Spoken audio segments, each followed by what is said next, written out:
the silent imprisonment. The Archon of the Galactic Conclave stood at the viewing chamber of the Harmony, the largest diplomatic vessel ever constructed. His 6 eyes blinked in succession as he watched the holographic display showing the destruction of yet another world. The planet Talaris, once home to over 7 billion sentient beings, collapsed into a swirling vortex of darkness. "How many does that make?" he asked quietly. High Commander Zexra, the military leader of the Conclave forces, consulted her neural interface. 17 worlds in the last solar cycle, Archon. The Void Collective is advancing faster than our projections anticipated. The Archon's skin shifted from its normal azure to a muted gray, a sign of deep distress among the Valeri. For 10,000 years, the Galactic Conclave had maintained peace among the 27 spacefaring species. Their technological superiority and diplomatic skill had resolved countless conflicts. But the Void Collective was something different. They had appeared from beyond the galactic rim 6 cycles ago.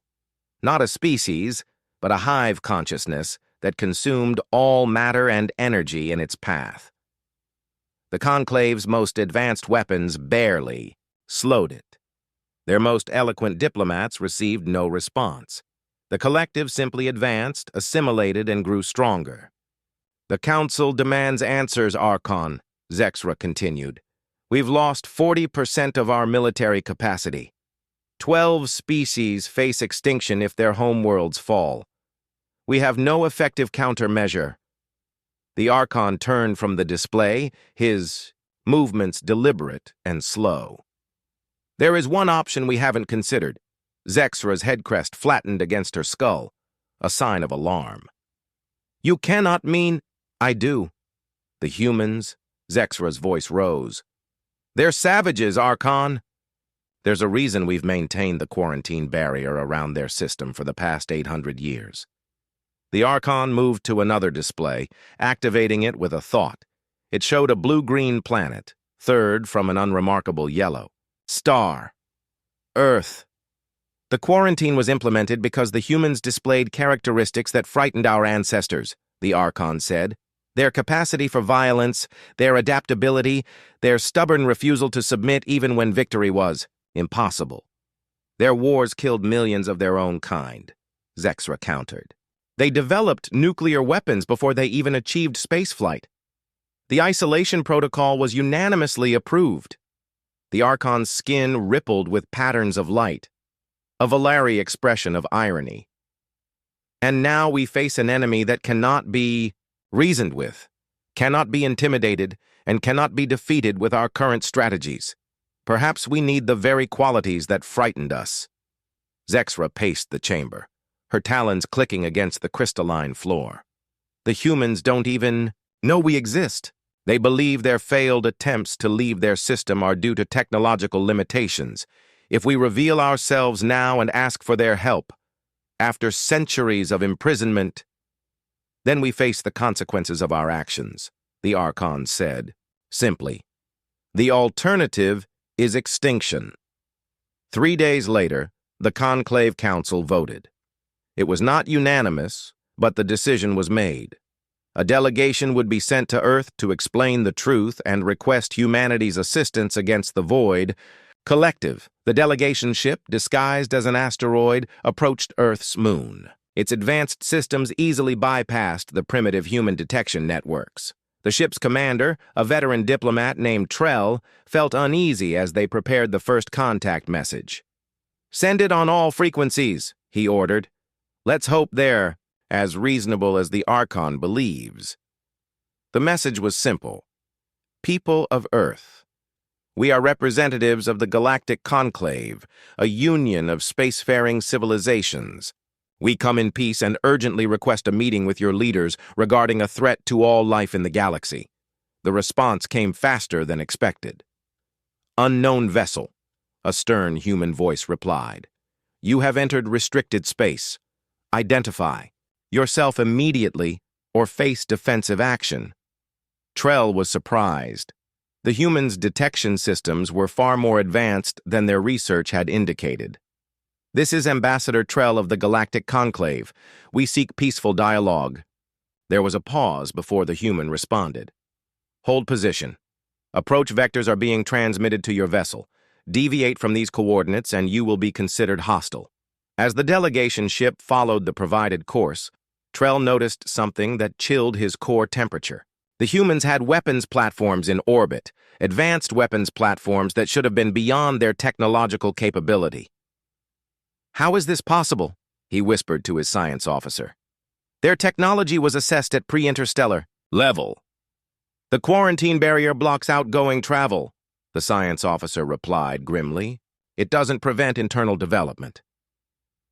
The delegation landed at a remote facility in a region the humans called Nevada. They were met by a contingent of armed soldiers and several officials in formal attire.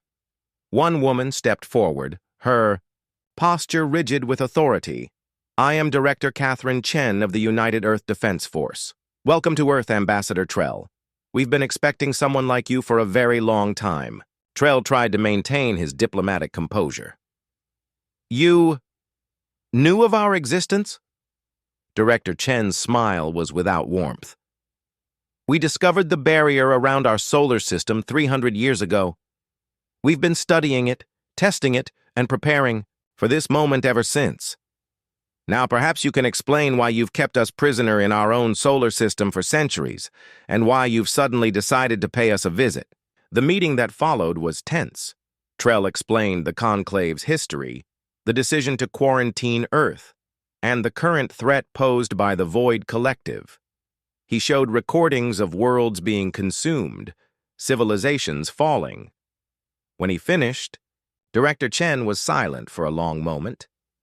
The other human officials whispered among themselves, expressions grim. "Let me understand correctly," Chen finally said. "Your conclave imprisoned humanity because you feared our capacity for violence and our refusal to submit to authority. And now that you face an enemy you cannot defeat, you want us to fight your war for you?" Trell's skin flushed with embarrassment. "When stated that way, it sounds accurate," Chen interrupted. "It sounds accurate." Another human, a military officer judging by his uniform, leaned forward. "What does Earth gain if we help you?" "Freedom," Trell said simply. "The quarantine barrier would be permanently disabled. Your species would be granted full membership in the Conclave with all associated rights and privileges." "And if we refuse?" Chen asked. "Then the Void Collective will eventually reach your system and your species will face extinction alongside ours." The humans asked for time to consult with their global leadership.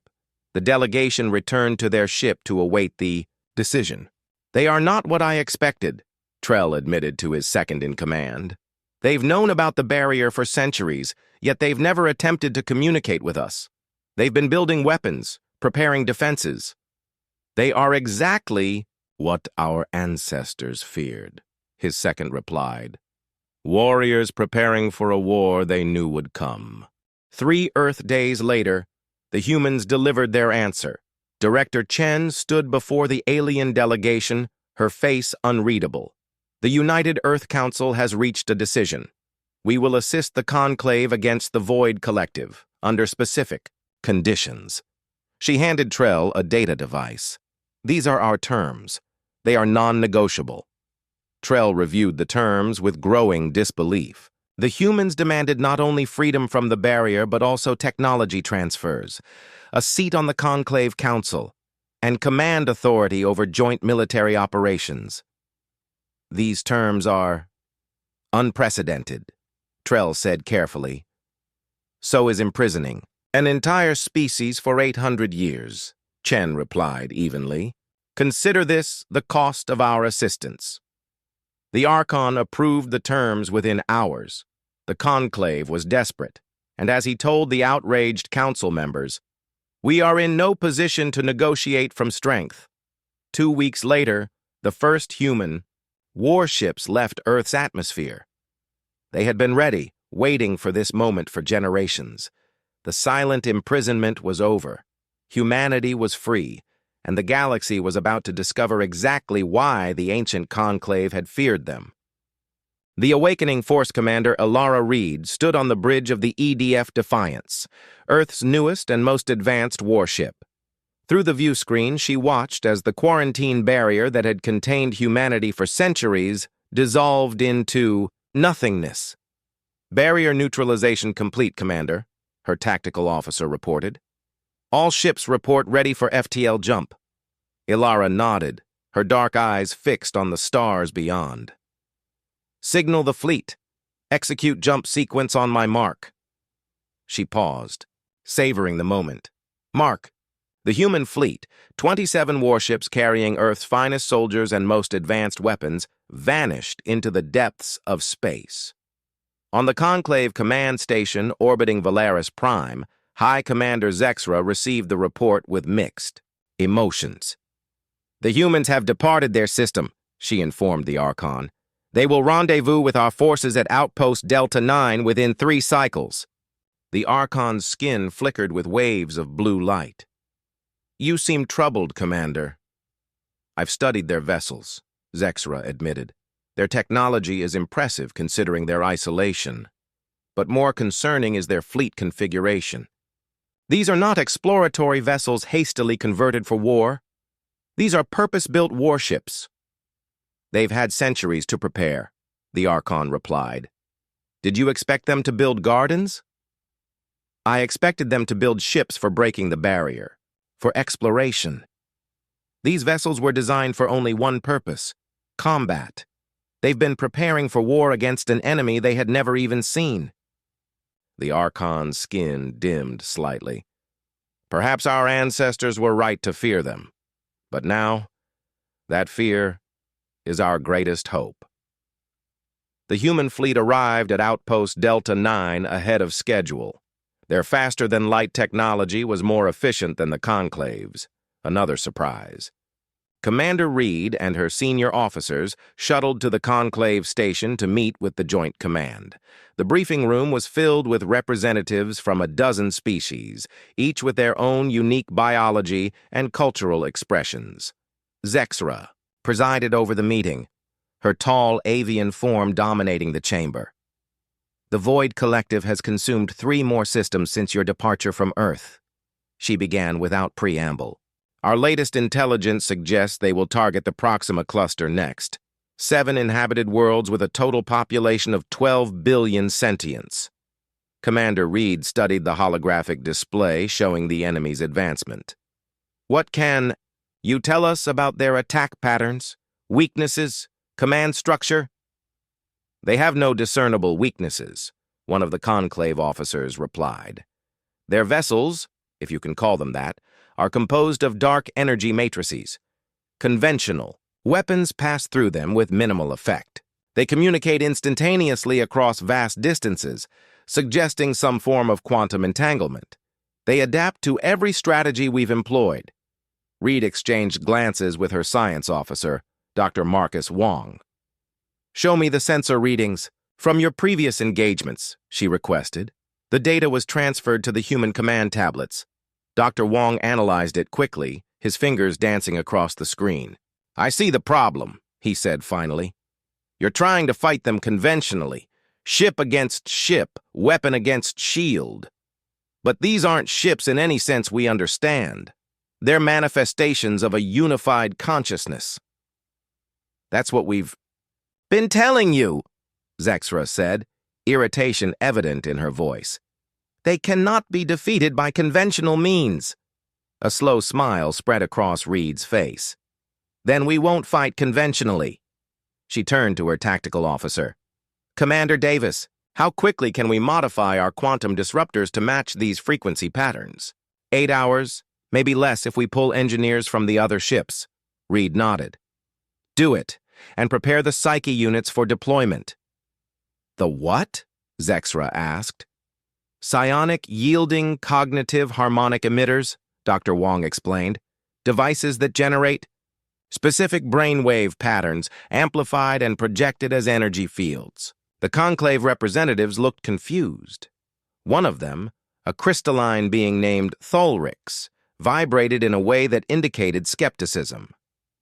"You intend to fight a cosmic entity with brainwaves?" Exactly, Reed confirmed. Your reports indicate the Void Collective is a unified consciousness. All unified systems have resonance frequencies. Disrupt those frequencies, and you disrupt the system. That's not how we approach warfare, Zexra said slowly. Which is why you've been losing, Reed replied, not unkindly.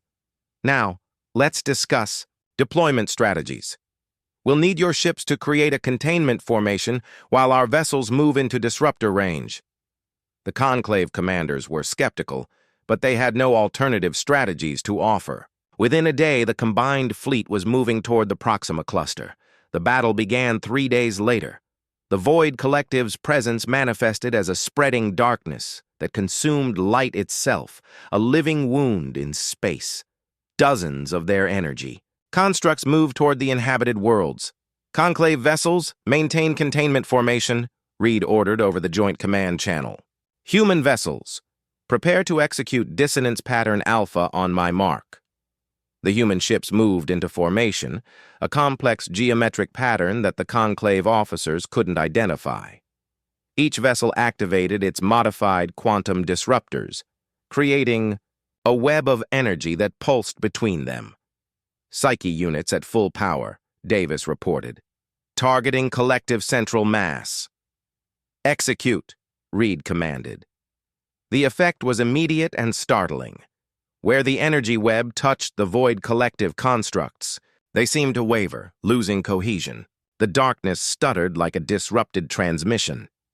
It's working, Dr. Wong exclaimed. Their quantum field is destabilizing. Reed leaned forward. All ships, increase power to Psyche units. Focus on the frequency shifts. The battle raged for hours. The Void Collective attempted to adapt, changing its resonance frequencies, but the human systems adjusted faster. For the first time since the conflict began, the collective was being pushed back. Then, without warning, the remaining Void constructs retreated, vanishing into the darkness of space. The Conclave command was jubilant. Zexra herself came aboard the Defiance to congratulate Commander Reed. I don't understand how your technology affected them when none of ours could, she admitted. Reed led the High Commander to the ship's central laboratory, where Dr. Wong was analyzing data from the battle. It's not just technology, Reed explained. It's how we think about conflict. Your species, all of the Conclave species, evolved through cooperative models. Your conflicts were primarily about resources, territory, survival. As were yours, Zexra pointed out. Yes, but humans also waged war over ideas, beliefs, perceptions of reality itself. We've spent thousands of years fighting enemies that exist, primarily in our minds. We understand conceptual warfare in a way your species never needed to develop. Dr. Wong looked up from his work. The Void Collective isn't just consuming matter and energy. It's consuming information, patterns, structures, the organized complexity that defines life and civilization. It's an entropic force. And you counter. Entropy with... Zexra struggled with the concept. With meaning, Reed said simply. With patterns that resist dissolution, ideas that persist beyond physical form. The Psyche units don't just generate energy fields. They project organized thought patterns, human consciousness amplified and focused. Zexra's head crest rose in surprise. You're fighting a mind with your minds? In essence, yes. And that's why we're going to need every human telepath in the next phase of this war. As news of the victory spread, more human ships arrived from Earth. Among them were specialized vessels carrying thousands of humans with rare psionic abilities, abilities that had been systematically identified and cultivated by Earth's defense. Programs for generations. The galaxy was beginning to understand why the ancient conclave had feared humanity.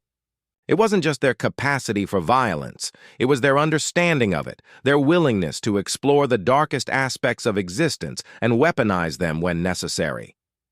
The Void Collective had retreated, but all evidence suggested it was, regrouping for a more significant assault. The real test was yet to come. breaking the unbreakable. The Archon of the Galactic Conclave stood before the full council, his skin rippling with complex patterns of light that conveyed both hope and concern. The human strategy has proven effective in 7 consecutive engagements, he announced. The Void Collective's advance has been halted for the first time since this conflict began. Murmurs spread through the assembled representatives. The council chamber, a vast space designed to accommodate beings of all sizes and environmental needs, hummed with cautious optimism. However, the Archon continued, our intelligence indicates the collective is adapting. It is withdrawing its forces, consolidating around what appears to be a central nexus in the Veil Nebula. Ambassador Trell, now serving as the liaison between the Conclave and Earth's command, stepped forward. The humans believe this represents an opportunity. Commander Reed has proposed a direct assault on the Nexus. Zexra, standing at the military briefing station, activated a holographic display. The human commander's plan is unorthodox. She proposes to lead a force directly into the nebula, targeting what they believe is the collective's core consciousness. That would be suicide, one council member objected. The density of void constructs around the Nexus is impenetrable. The humans have modified their approach, Trell explained. Based on data from previous engagements, they've developed what they call consciousness bombs, devices that could disrupt the collective's cohesion from within. And how do they intend to deliver these devices? Another council member asked. Zexra's head crest flattened. Volunteer carriers. Human telepaths willing to allow their minds to be temporarily absorbed by the collective while carrying these disruptive thought patterns. Silence fell over the council. The concept was difficult to comprehend. Sentient beings willingly sacrificing their mental integrity, perhaps their very identities, as a weapon. This is why our ancestors feared them, an elder council member said quietly. This willingness to sacrifice not just their bodies but their minds, their sense of self. The Archon's skin pulsed with acknowledgement. Yet it is also why we need them. The final decision rests with Commander Reed and the human leadership.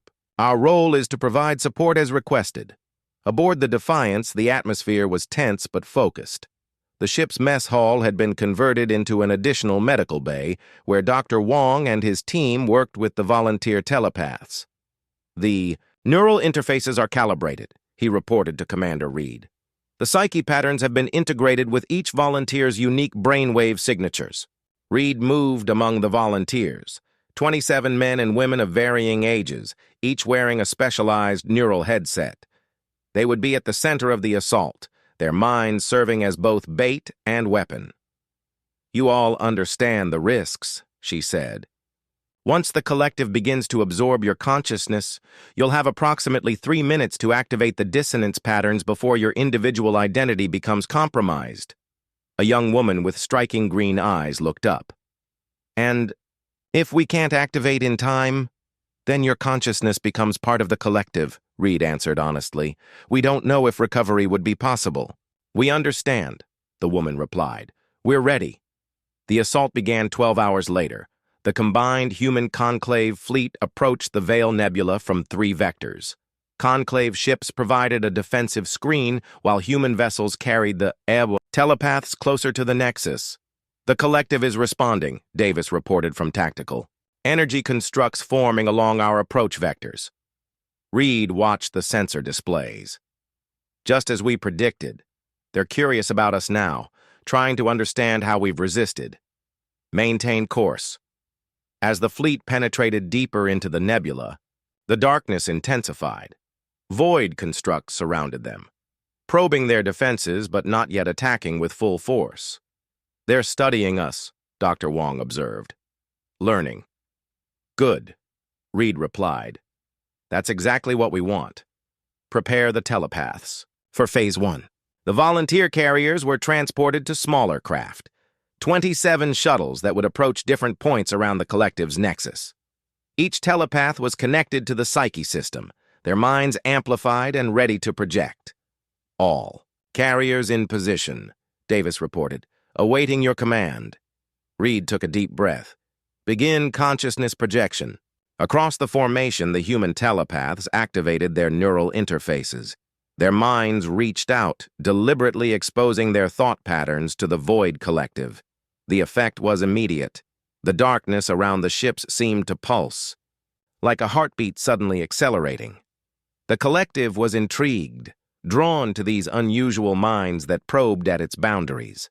They're taking the bait, Dr. Wong said, monitoring the telepath's neural activity. The collective is attempting to absorb their consciousness patterns. Reed watched the displays intently. Carriers, hold position. Do not activate dissonance. Patterns until you've penetrated the primary consciousness layer. On the screens, the darkness began to envelop the carrier shuttles. The telepaths' vital signs fluctuated as their minds made contact with the alien consciousness. Carrier 7 is at optimal depth, Dr. Wong reported. Carriers 3, 12, and 19 approaching optimal parameters. Carrier 7, activate dissonance pattern, Reed ordered. In the shuttle designated as Carrier 7, the green-eyed woman closed her physical eyes as her mind opened fully to the void.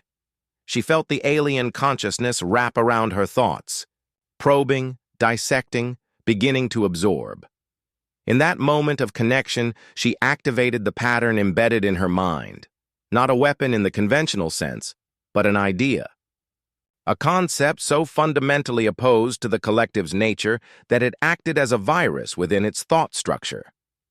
The concept was simple yet profound. Individuality, separation, the beauty of discrete existence, the value of difference rather than unity. Within the collective's consciousness, the pattern spread like fire. The darkness around Carrier 7 pulsed erratically, then withdrew as if in pain. "It's working," Dr. Wong exclaimed. "The dissonance pattern is causing a cascading disruption in the collective's quantum field. All carriers, activate dissonance. Patterns in sequence," Reed commanded. "Conclave vessels, prepare to extract carriers on my mark." One by one, the human telepaths unleashed their embedded concepts into the collective's consciousness. Each was different. Individuality, choice, separation, diversity, the value of ending rather than eternal continuation. The void began to fragment. Cracks of ordinary space appeared within the darkness as the unified consciousness struggled against these invasive ideas. "The nexus is destabilizing," Davis reported. Structural integrity of the collective dropping below sustainable levels. Reed leaned forward. "Extract the carriers. All ships, prepare for immediate withdrawal." The rescue operation was chaotic. Some carriers were extracted easily, their shuttles pulled back by tractor beams. Others had been too deeply absorbed, requiring direct teleportation extraction. 3 carriers could not be located at all, their minds presumably lost within the fragmenting collective. As the combined fleet retreated, the Veil Nebula erupted with energy. The darkness that had been the Void Collective shattered into countless smaller fragments, each disconnected from the others. "We've broken their unified consciousness," Dr. Wong said, his voice mixed with awe and sorrow. "They can no longer function as a collective." Reed watched the sensor readings.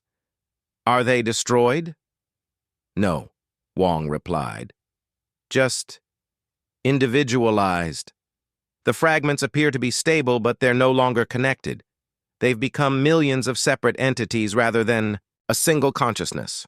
In the aftermath, as the fleet returned to conclave space, the full council convened to receive the report of victory. Commander Reed stood before them, still wearing her battle uniform. "The Void Collective no longer exists as a unified threat," she informed them.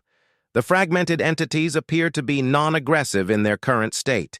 We recommend establishing a scientific outpost to monitor their development." The Archon's skin glowed with patterns of gratitude and relief. You have saved countless lives, Commander. The Conclave owes humanity a debt that cannot be measured. There is one matter that remains unresolved, Reed replied. Our agreement stipulated full membership in the Conclave and the permanent removal of the quarantine system. Of course, the Archon agreed quickly.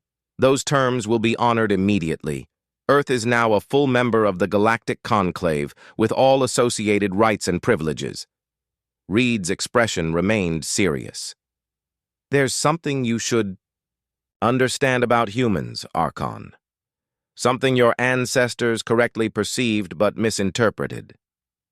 The council chamber grew quiet. Humanity's capacity for violence, our adaptability, our refusal to surrender, these aren't flaws to be feared. They're tools that we've learned to control and direct. We don't seek conflict, but we understand it in ways your species never had. To develop. She gestured to Dr. Wong, who activated a holographic display showing Earth's history. Centuries of warfare followed by increasing periods of peace and cooperation. We fought ourselves for thousands of years, Reed continued. We nearly destroyed our own planet multiple times, but each time we pulled back from the brink. We learned. We grew. The violence your ancestors feared was part of our evolution, not our destination. The Archon considered her words. What are you proposing, Commander?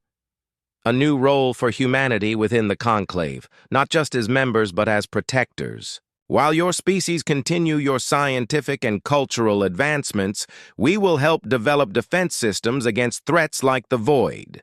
Not because we love war, but because we understand it well enough to prevent it. The Council deliberated for 3 days. In the end, they agreed. The quarantine barrier was permanently disabled, and Earth was granted not only membership, but a special advisory position on matters of defense and security.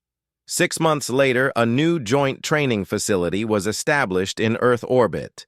Species from across the Conclave sent representatives to learn from humanity's military experience while sharing their own scientific and cultural knowledge. Commander Reed, now Admiral Reed, stood with the Archon at the facility's inauguration ceremony. Do you think we were right, the Archon asked her privately, to fear humanity all those centuries ago? Reed considered the question.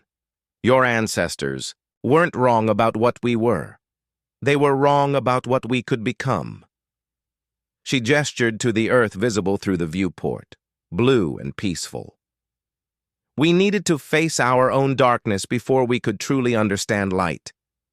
Maybe your species never had that struggle. And the telepaths who were lost? The Archon inquired gently. The ones whose minds could not be recovered from the void? A shadow crossed Reed's face. They knew the risks. Their sacrifice saved billions. She paused. But we haven't stopped trying to find them. Our scientists believe that fragments of their consciousness might still exist within the individualized void entities. If so, we'll bring them home, no matter how long it takes. The Archon's skin flickered with a new pattern. Respect mingled with something like wonder. This, I think, is what we truly feared about humanity. Not your capacity for violence, but your refusal to accept loss. Your persistence beyond all reasonable limits. It's called hope, Archon, Reed replied with a small smile. It's the most powerful force humans have ever discovered, more powerful than any weapon we've ever built. As the ceremony concluded and representatives of a dozen species mingled freely, a message arrived from the scientific outpost monitoring the void fragments. The largest fragment had begun to emit a signal, a pattern that matched the brainwave signature of one of the lost telepaths. Admiral Reed read the report with a renewed sense of purpose. The war was over, but another mission was just beginning.